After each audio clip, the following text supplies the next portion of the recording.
America और Iran ने peace deal पर साइन कर दिए हैं, लेकिन स्विट्जरलैंड में नहीं, फ्रांस में। जो पहले पाकिस्तानी प्राइम मिनिस्टर की जानिब से कहा गया था कि ये स्विट्जरलैंड में साइन होंगे, ये फ्रांस में G7 की समिट में डोनाल्ड ट्रंप ने साइन किया है वर्साई के मकाम पर, जहां पर एक तारीखी ट्रीटी ऑफ वर्साई साइन की गई थी वर्ल्ड वॉर 1 के बाद, जिसकी वजह से पहली जंग अजीम का इख्तिताम हुआ था। इसकी मजीद डिटेल्स हम देखेंगे, लेकिन आज की इस वीडियो का हमारा मेन टॉपिक है इस डील के बाद पैदा होने वाली सूरत हाल, ईरान के लिए अपॉर्चुनिटीज, और ईरान के ऑफिशियल्स की जुबानी हम ये समझने की कोशिश करेंगे कि वो अब क्या नई स्ट्रेटेजिक डायरेक्शन को सेट करने जा रहे हैं और उनकी क्या ख्वाहिश है। डोनाल्ड ट्रंप ने क्या कहा है, दुनिया क्या सोच रही है, इजराइल के यहाँ क्या चल रहा है, और ईरान किस तरह एक नया ऑर्डर तरतीब देने की कोशिश कर रहा है इस पूरे रीजन में। ये सारी इंटरेस्टिंग डिटेल्स आज की इस वीडियो में होंगी। आइए जानते हैं।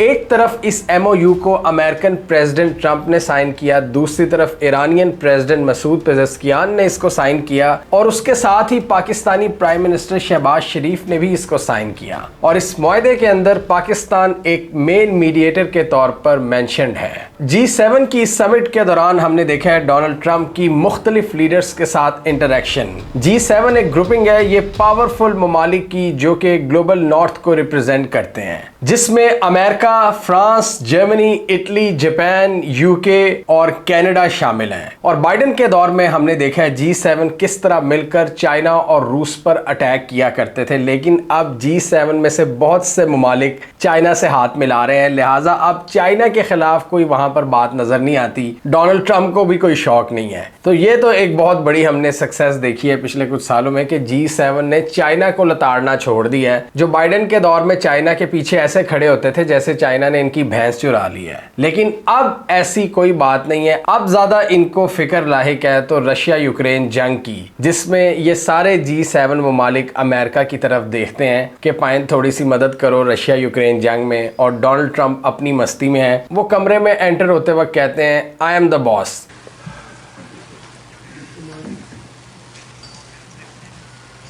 Hello, I'm the boss. How are you? Good, thank you.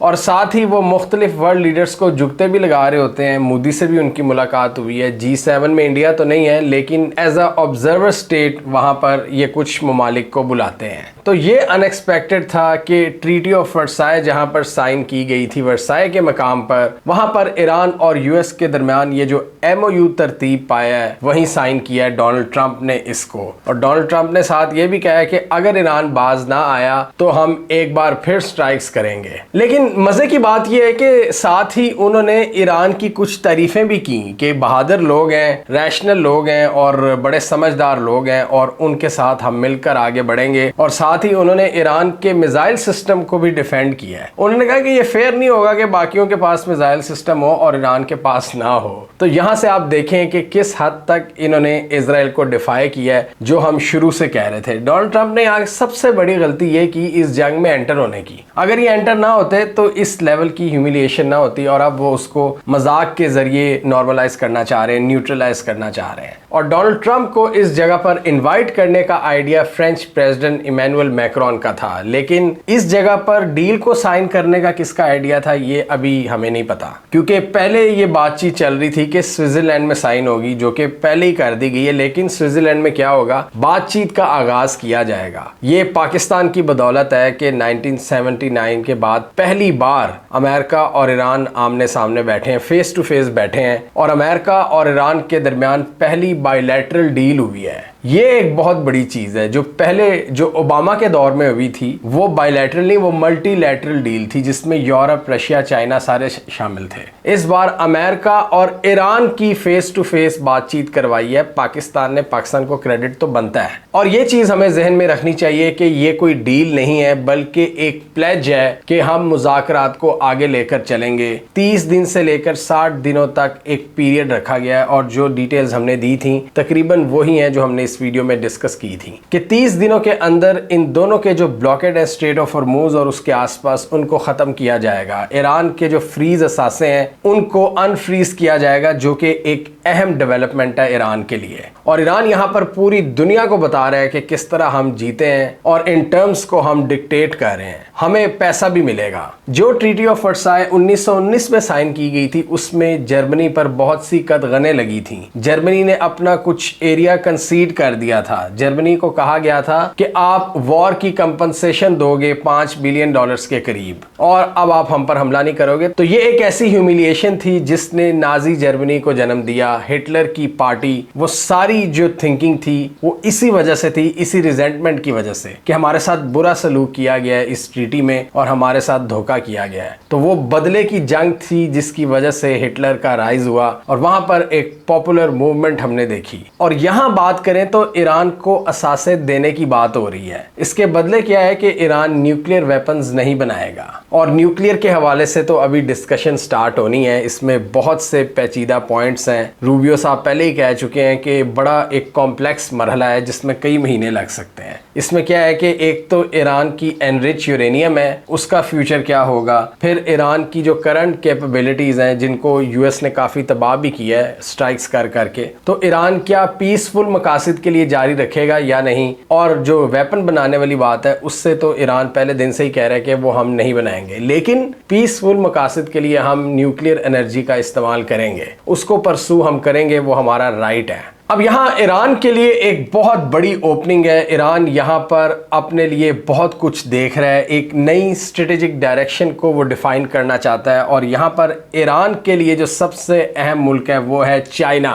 Iran के जो पार्लियामेंट के स्पीकर हैं गालिबाफ, उन्होंने एक इंटरव्यू दिया है और उसमें बहुत अहम बात की है, और उनको अब चाइना का स्पेशल एनवॉय भी लगा दिया गया है, यानी चाइना रिलेटेड मैटर्स को वो अब डील करेंगे। उन्होंने क्लियरली कह दिया है कि अब हमें अलायंसेस बनाने पड़ेंगे, ब्लॉक्स बनाने पड़ेंगे, और हमारा चाइना के साथ एक नेचुरल एलाय है। उन्होंने कहा कि हम सिर्फ कस्टमर नहीं है चाइना के, या चाइना के साथ हमारा सिर्फ ट्रेड रिलेशन नहीं है, हमारी एक गहरी दोस्ती है जो कि एक मजबूत पार्टनरशिप में कन्वर्ट होनी चाहिए, और हम इसके लिए रेडी हैं। और आपको याद होगा इस जंग से पहले जो हम सारा बता रहे थे चाइना और रूस की सपोर्ट, किस तरह ईरान ने पिन पॉइंट अटैक्स किए हैं यूएस और उनके एसेट्स पर, इसमें बहुत सा किरदार चाइनीज और रशियन टेक्नोलॉजी का था। तो ये चाइना की टेक्नोलॉजी ने 2 जंगें तो जितवा दी हैं, पाकिस्तान को भी और ईरान को भी। और यहाँ पर ईरान इस स्ट्रेटेजिक पार्टनरशिप को मजीद नेक्स्ट लेवल तक लेकर जाना चाहता है, क्योंकि इनके दरमियान अभी म्यूचुअल डिफेंस एग्रीमेंट नहीं है। मिलिट्री टू मिलिट्री कोऑपरेशन भी शायद उस लेवल का नहीं है, क्योंकि चाइना स्ट्रेटेजिक पार्टनरशिप्स तो करता है लेकिन इस तरह के डिफेंस पैक्ट्स नहीं करता।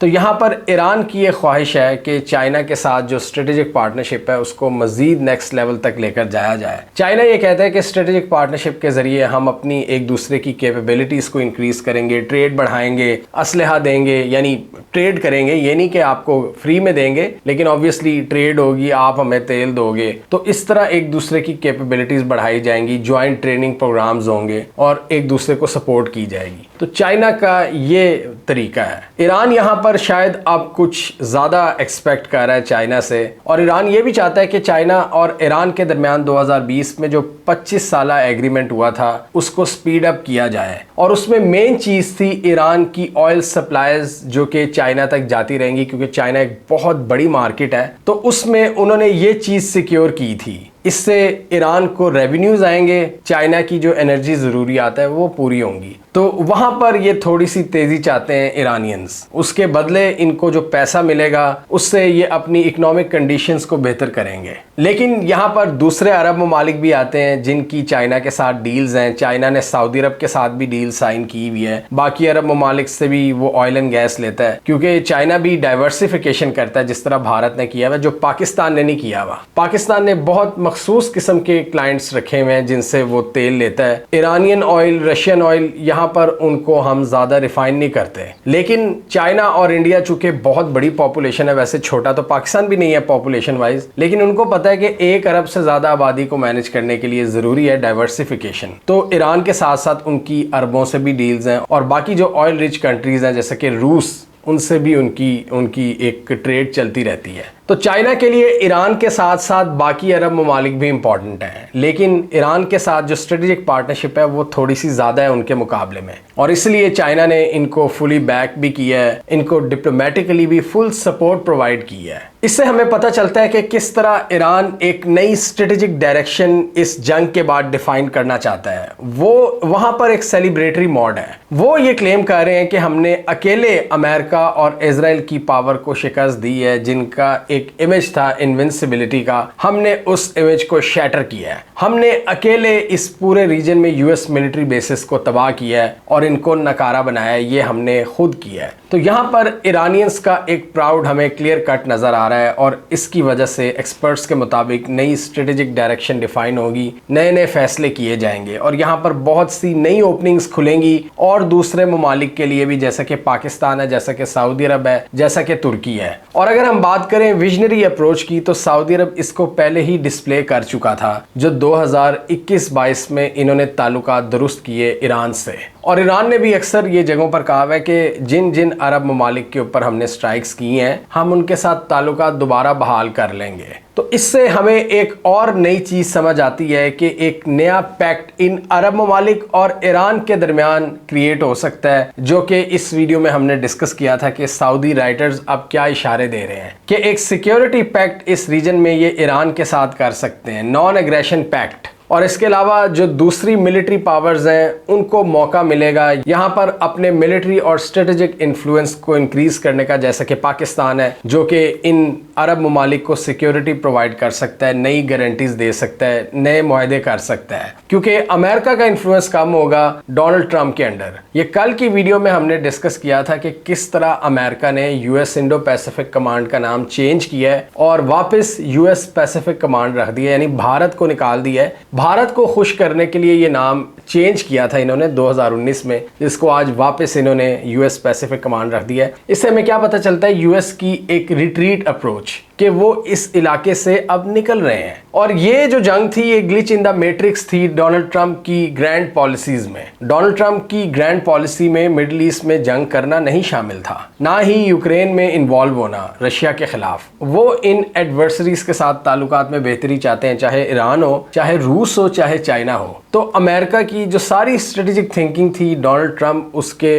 अगेंस्ट जा रहे हैं। और एक चीज उसको मजीद एक्सेलरेट कर रही है, वो क्या, अमेरिका की शिकस्तें, जो कि उन स्ट्रेटेजिक थिंकर्स और हॉकिश एलिमेंट्स को मजबूर कर रही हैं रीथिंक करने पर कि हमने आगे जंगें करनी भी हैं कि नहीं। हम ईरान के साथ अगर ऐसा परफॉर्म करेंगे तो चाइना हमारे साथ क्या करेगा। तो अब डोनाल्ड ट्रंप की ये जो एक अप्रोच थी, जिसको मैं विजनरी अप्रोच कहूंगा, ये अब दुनिया को समझ आ रही है कि अमेरिका की अब वो पावर नहीं रही। और इस पावर के डिक्लाइन होने का आगाज हुआ था इस सदी के आगाज से, जब इन्होंने इन्वेजन्स की अफगानिस्तान में, इराक में और दूसरे मुल्कों में मुदाखलत शुरू की, वेस्ट एशिया में, लीबिया में, सीरिया में, इजिप्ट में। इन्होंने वहां पर अपनी मर्जी के रिजल्ट्स हासिल करने की कोशिश की। इन्होंने मुल्कों को तो तबाह बर्बाद कर ही दिया, अपने स्ट्रेटेजिक इंटरेस्ट भी हासिल कर रही हैं। लेकिन आगे क्या, जो मैं बात करता हूं कि स्ट्रेटेजिक इंटरेस्ट इकोनॉमिक इंटरेस्ट में कन्वर्ट होने चाहिए। अमेरिका को इकोनॉमिकली तो फायदा नहीं हुआ, उनका डेट भी बढ़ है, वहां पर महंगाई भी बढ़ी है, लोगों का जो स्टैंडर्ड ऑफ लिविंग है वो इम्प्रूव नहीं हो रहा। और अभी आपको ये भी पता चल रहा है कि किस तरह ये जो एआई कंपनीज हैं अमेरिका की, वो भी हेल्प कर रही हैं यूएस के वॉर डिपार्टमेंट को कि किस तरह पिन पॉइंट स्ट्राइक्स करनी है, ड्रोन टेक्नोलॉजी में किस तरह मदद करनी है। और बहुत सी अमेरिकन एआई कंपनीज के जो हायर वर्जन्स हैं वो दुनिया के लिए अब बैन कर रहे हैं कि दुनिया के लिए वो आम नहीं होंगे, वो अब हम अपने मुल्क में इस्तेमाल करेंगे। तो अमेरिका में ये अप्रोच हमें नजर आ रही है कि पहले मुल्क के अंदर देखो, रीजन के अंदर देखो, निकलो यहाँ से, इन जंगों से अपनी हालत बेहतर करो, मेक अमेरिका ग्रेट अगेन की बात हो रही है। तो ये हमें अब नजर आ रहा है। तो ये जो साइन किया है डोनाल्ड ट्रंप ने, बहुत से लोग इसको ट्रंप की नाकामी कह रहे हैं, अमेरिका की नाकामी कह रहे हैं, लेकिन देर आए दुरुस्त आए वाली बात तो आपने सुनी होगी। ये अमेरिका की स्टेबिलिटी का आगाज हो सकता है अगर अमेरिकन स्ट्रेटेजिक थिंकर्स को यहाँ पे कोई अकल आ जाती है कि हमने यहाँ से आगे कोई बैड डिसीजंस नहीं करने। और ट्रंप यही चाहते हैं कि जी चाइना से भी बनाकर रखो, इसीलिए इंडो पैसिफिक कमांड को रीनेम कर दिया, रशिया से बनाकर रखो और ईरान से फजूल पंगे ना लो बल्कि उनके एसेट्स उनको दो। तो ये बहुत बड़ी ओपनिंग है जिसमें ईरान के लिए हर तरफ से एक विन विन सिचुएशन है। अरब ममालिक को एक बहुत बड़ा धचका जरूर लगा है वक्ती तौर पर और उनको संभलने में टाइम लगेगा, स्पेशली यूएई, और उधर भी डिपेंड करेगा उनके फैसलों पर कि वो क्या डिसीजन लेते हैं। सऊदी अरब और कतर ने भांप लिया, टाइम ली कि अब हमें वाइज डिसीजंस लेने होंगे और उन्होंने ईरान से बातचीत जारी रखी। और ये भी हमें एक बहुत बड़ा लेसन नजर आया कि अगर आपकी मिलिट्री पावर नहीं तो आपकी इकोनॉमिक पावर आपको नहीं बचा सकती, जो कि हमने यूएई के केस में देखा है कि किस तरह वहां पर मार्केट से पैसा वाइप आउट हुआ है। और आपको याद है इसमें एक बहुत बड़ी रीज़न ईरान की डेप्थ की है, जिसकी हम हमेशा बात करते थे कि जितनी ईरान की डेप्थ है, ईरान का कैरेक्टर, ईरान की ज्योग्राफी, ईरान की लोकेशन और ईरान का एक डिसेंट्रलाइज्ड डिफेंसिव सिस्टम, इसकी वजह से ईरान को हराना बहुत मुश्किल है और ईरान ने ये साबित करके दिखाया है। मतलब अमेरिका एंड पे उस चीज़ पर मिन्नतें कर रहा था, स्ट्रेट ऑफ हॉर्मुज़ पर, जो कि ईरान पर हमले से पहले खुली हुई थी और ईरान पर हमले के बाद वो पूरी दुनिया के लिए चोक कर दी गई। यहाँ से पता लगता है ईरान का इन्फ्लुएंस जिसने इन सारी पावर्स को घुटने टेकने पर मजबूर किया है। ईरान अभी भी अपनी एनरिच यूरेनियम को अपने पास रखे हुए है। ईरान का बैलिस्टिक मिसाइल प्रोग्राम वहीं खड़ा है और आज अमेरिकी प्रेसिडेंट कह रहा है कि इनके पास भी होना चाहिए। ईरान का एक्सिस ऑफ रेजिस्टेंस पहले से ज्यादा इम्बोल्डन हुआ है, जिसको 2024 में बड़ी हिट्स पड़ी थी और स्ट्रेट ऑफ हॉर्मुज़ पर ईरान का कंट्रोल फोर्टिफाई हुआ है और ईरान एक विक्टोरियस के तौर पर इमर्ज हुआ है। और इसके साथ ही जो नैरेटिव की गेम है उसमें भी ईरान की जीत हुई है। और चाइना और रूस के साथ ईरान की नई पॉसिबल अरेंजमेंट्स अमेरिका और उसके एलाइज के लिए मुश्किलात में मजीद इजाफा करेगी और ये जो ईस्टर्न एक्सिस है ये मजीद मजबूत होगा, जो कि हुआ भी है। ईरान की इस रेजिस्टेंस की वजह से, इन वॉर फाइटिंग कैपेबिलिटीज की वजह से, इस मॉडर्न वॉरफेयर की वजह से जो उसने डिस्प्ले किया है। जबकि दूसरी तरफ हमने क्या देखा कि वेस्टर्न अलायंस कमजोर हुआ, नेटो ममालिक यहाँ पर नहीं आए इस जवाब में कि आप यूक्रेन जंग में हमारी मदद के लिए नहीं आ रहे, हम आपकी मदद के लिए नहीं आएंगे। और अमेरिका और इजराइल के दरमियान फड्डा, ये नो डाउट तारीखी डेवलपमेंट्स हैं। ईरान यहाँ पर यही पैगाम दे रहा है कि अब हमें अपने दुश्मनों और दोस्तों को पहचानना होगा और यहाँ पर अब बात हो रही है ईरान पर सैंक्शंस हटाने की, जो कि अगेन एक बहुत बड़ी ओपनिंग होगी, ना सिर्फ ईरान के लिए बल्कि पूरे रीजन के लिए। पूरे रीजन की जो रीजनल कनेक्टिविटी का ड्रीम है वो पूरा हो सकता है। पाकिस्तान के बहुत से मसाइल हल हो सकते हैं, पाकिस्तान की डाइवर्सिफिकेशन हो सकती है, ऑयल एंड गैस में पाक ईरान गैस पाइपलाइन रिवाइव हो सकती है। तो यहाँ पर पाकिस्तान ने जो किरदार अदा किया है, यहाँ पर पाकिस्तान को एक एग्जेम्पशन जरूर बनती है अमेरिका बहादुर की जानिब से कि हमने आपकी इतनी मदद की है, आप हमें कम से कम ईरानियन ऑयल तो बाय करने दें। लेकिन 2 साल पहले हमें याद है कि डोनाल्ड लू हमें धमकियां लगा रहा था कि अगर पाकिस्तान ने ये बाय की ईरानियन गैस तो हम सैंक्शंस लगा देंगे। हम हैं जो पाकिस्तान की मदद कर सकते हैं। उन्होंने क्लियर कहा था कि ये चाइना और ईरान नहीं, मतलब वो कह रहे हैं कि हमसायों से बातचीत ना करो, हमसे बातचीत करो, 7000 मील दूर से तेल लो, चाइना और ईरान को भूल जाओ। उन्होंने कहा हम हैं फ्यूचर। तो ये तो अब वक्त बताएगा कि कौन है फ्यूचर। पाकिस्तान को सबके साथ बातचीत जारी रखनी चाहिए। अमेरिका हमारा एक लार्जेस्ट एक्सपोर्ट पार्टनर है, बेहतरीन, उसके साथ भी आप ट्रेड बढ़ाएं। चाइना, ईरान, ये आपके हमसाए हैं, ये फ्यूचर हैं। अफगानिस्तान के साथ ताल्लुक अच्छे करने हैं और फ्यूचर में आपने अगर रीजनल कनेक्टिविटी को बेहतर करना है तो पाक भारत ताल्लुकात में भी बेहतरी आनी चाहिए। लेकिन वहां पर एक और फनेटिक सरकार बैठी है जो कि जब तक वो है वो पाकिस्तान के साथ ताल्लुकात तो नहीं सही करेगी। इस वीडियो में हमने देखा था कि आरएसएस की जानिब से कुछ स्टेटमेंट्स आए हैं और वो पता नहीं क्यों आए। एक तरफ वो पाकिस्तान का पानी बंद करने की धमकी दे रहे हैं और एक तरफ ये। तो पाकिस्तान को चाहिए कि यहाँ पर अपना जो आबी मसला है इंडस वाटर ट्रीटी का, उसको कम से कम उठाए। और पाकिस्तान मतलब बाकियों की मदद तो कर रहा है, अपने लिए भी कुछ करे और ग्लोबल पावर्स को इंक्लूड करे। जिस तरह आपने ईरान की डिप्लोमेसी में देखा है, उसने किस तरह पूरी टॉक्स का जो स्कोप था वो वसी किया, सबको बातचीत में एंटर कर लिया, चाइना को भी, रूस को भी, मिडल ईस्टर्न ममालिक को भी, पाकिस्तान को भी, तो पाकिस्तान को भी चाहिए कि अपना जो मसला है ये सबसे बड़ा नेशनल सिक्योरिटी थ्रेट है। जो पाकिस्तान के पास एक बहुत बड़ी पावर है, आपकी ज़राअत की पावर है, जो पंजाब और सिंध की ज़मीनें हैं, इवन बलूचिस्तान का बहुत सा हिस्सा है। अगर यहाँ पर पानी नहीं आएगा इंडस का और बाकी दरियाओं का, तो क्या बनेगा इस इलाके का? जिस बेस पर ये इलाका आबाद हुआ था उसी बेस को भारत हिट कर रहा है। तो यहाँ पर बहुत बड़ी ओपनिंग्स हैं। एक तो हम ईरान के लिए अपॉर्चुनिटीज़ की बात कर रहे हैं और पाकिस्तान के लिए भी, कि ईरान के लिए डॉलर्स आएंगे, उन पर सैंक्शंस में नरमी होगी, उनकी ऑयल एक्सपोर्ट्स बढ़ेंगी। यहाँ पर पाकिस्तान के लिए ये है कि पाकिस्तान की ट्रेड बढ़ेगी। पाकिस्तान को भी जो अपने मसाइल हैं उसमें दूसरी पावर्स को शामिल करना चाहिए। लेकिन इंडिया यहाँ पर कहता है, इंडिया भी एक बहुत बड़ी रुकावट है। इंडिया कहता है कि जो बात होगी वो बायलैटरल होगी, और बायलैटरल टॉक करते वक्त वो आता नहीं है। यहाँ पर इजराइल के लिए भी बहुत सी मुश्किलात में इजाफा हो चुका है और वहाँ पर एक नाकामी की कैफियत है। और अब तो कुछ लोगों ने नेतन्याहू को ही गालम गलोच शुरू कर दिया इजराइल के अंदर कि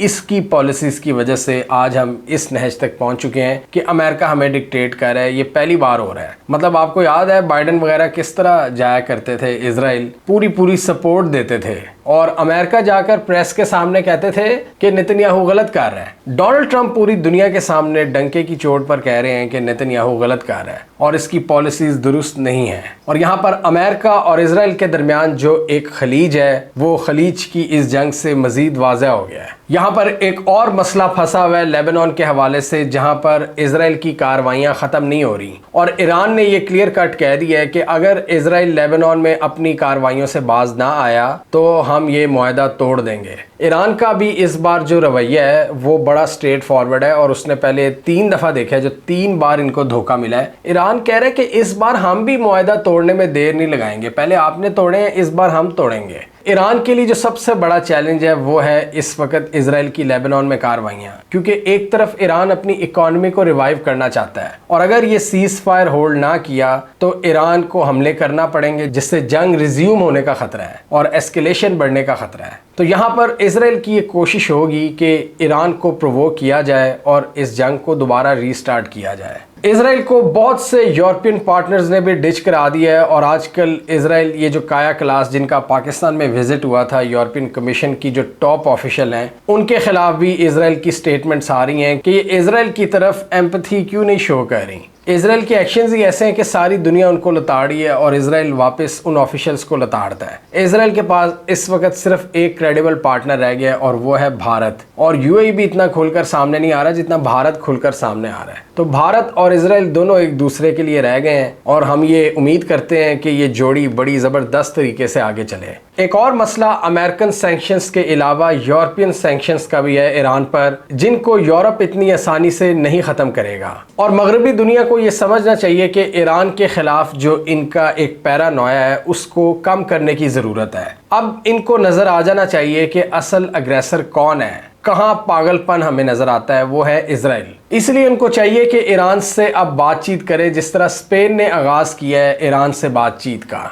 स्पेन ने इजराइल से अपने ताल्लुकात को डाउनग्रेड किया है, जबकि ईरान से ताल्लुकात को अपग्रेड किया है। तो इस तरह यूरोप को समझना चाहिए कि ईरान से इंगेजमेंट बहुत ज़रूरी है, उन पर पाबंदियों से कुछ हासिल नहीं होगा। ईरान ने पिछले 50 साल पाबंदियों में गुजारे हैं और उन्होंने एक सेल्फ सस्टेनेबिलिटी का मुजाहरा किया है, और यहाँ से ईरान चाहता है कि नई डील्स अनलॉक हों, सैंक्शंस हटें, ईरान भी ग्लोबल इकोनॉमी का हिस्सा बने, और इससे ईरान की जो स्ट्रेटेजिक पावर है और स्ट्रेटेजिक स्टेबिलिटी है उसमें इजाफा हो, जिसकी वजह से ईरान प्रिसाइजली इस नई इक्वेशन को सेट करने की कोशिश कर रहा है। और वो ये समझते हैं कि वो इस पोजीशन में है कि आने वाले दौर में वो अपने आप को मजीद पावरफुल तरीके से असर्ट कर सकें, एक नई डायरेक्शन बना सकें।